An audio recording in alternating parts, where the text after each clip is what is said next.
There's a reason why I call it It's Not Real.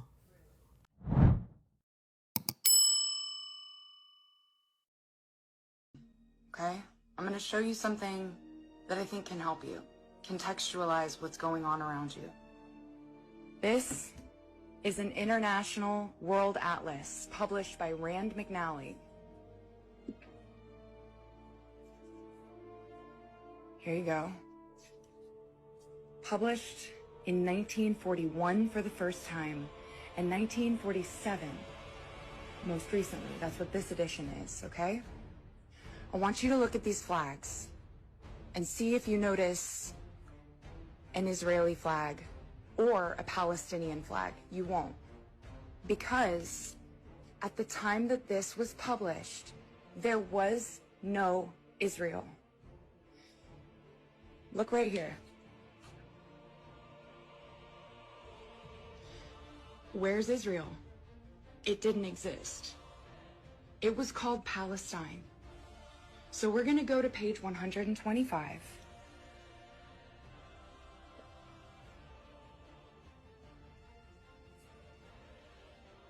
And we're just going to take a look. Okay? Palestine. Now, I want you to look at the names of the towns. They're all in Arabic.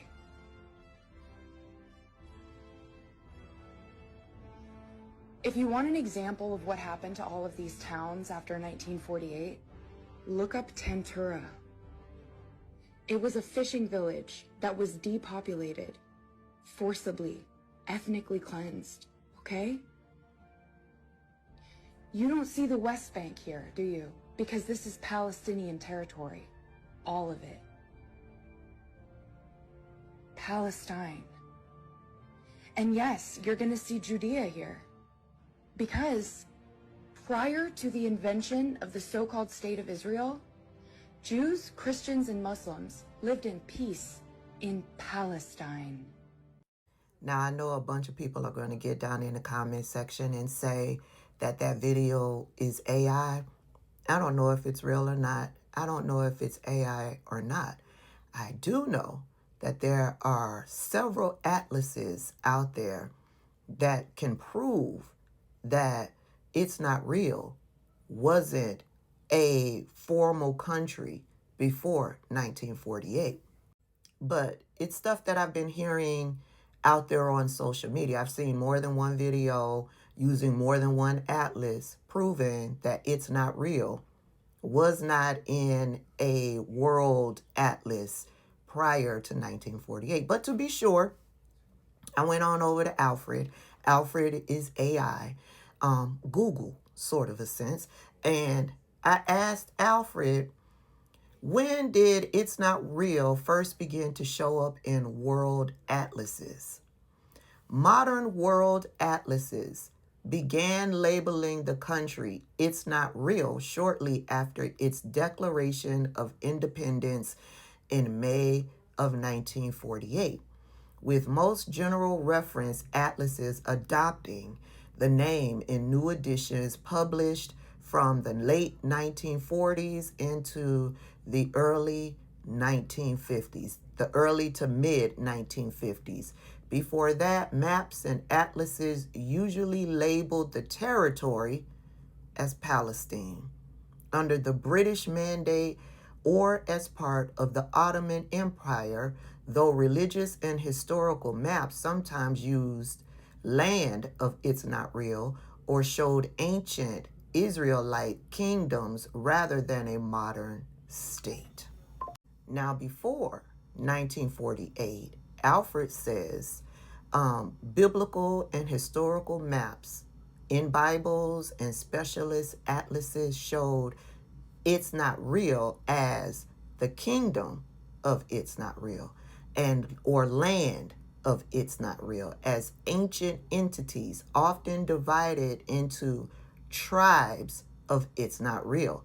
But these were not modern political maps in general world atlases.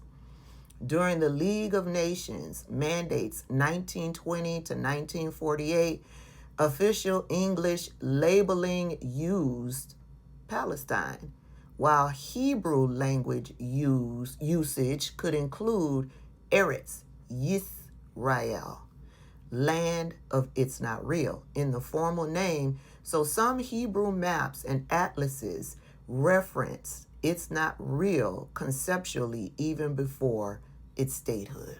So I take that to mean, this is how I'm understanding it, that the kingdom of It's Not Real, or the land of It's Not Real, was within Palestine.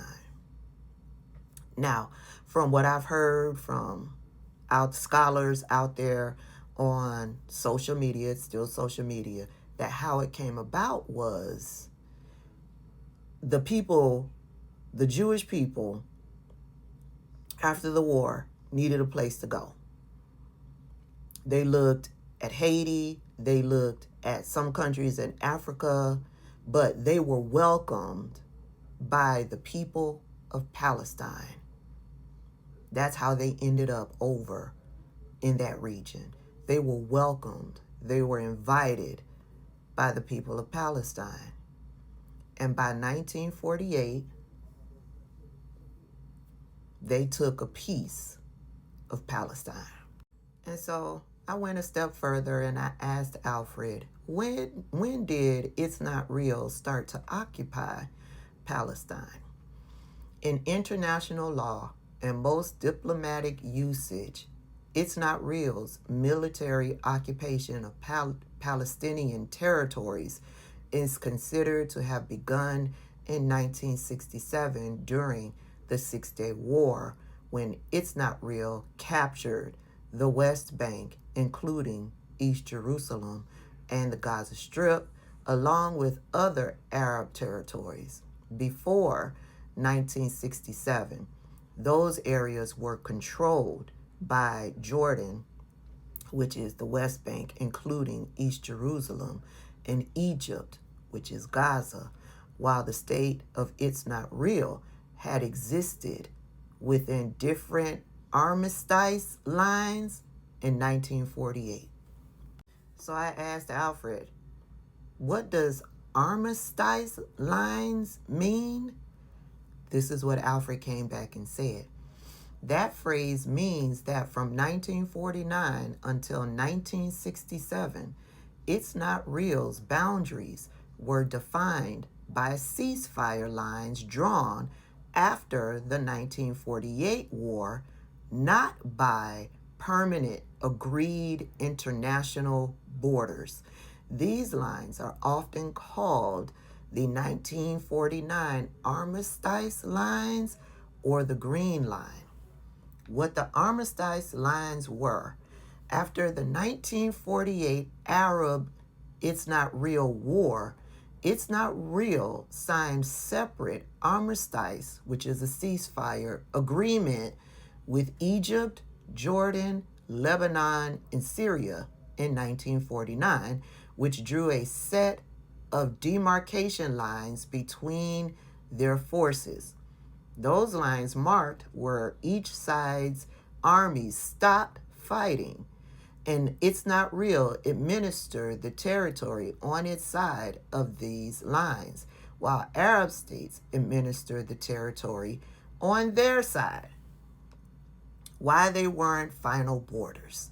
The agreements explicitly said these were military lines only, not permanent political borders, and they would not prejudice any future peace settlement or boundary arrangement.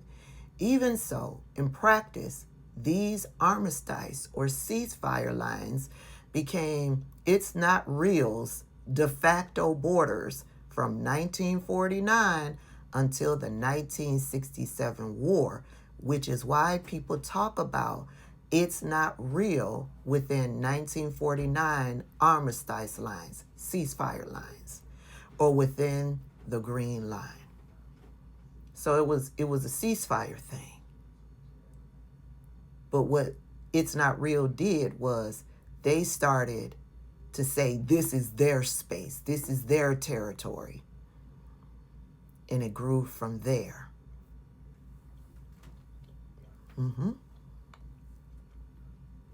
Learn something new every day.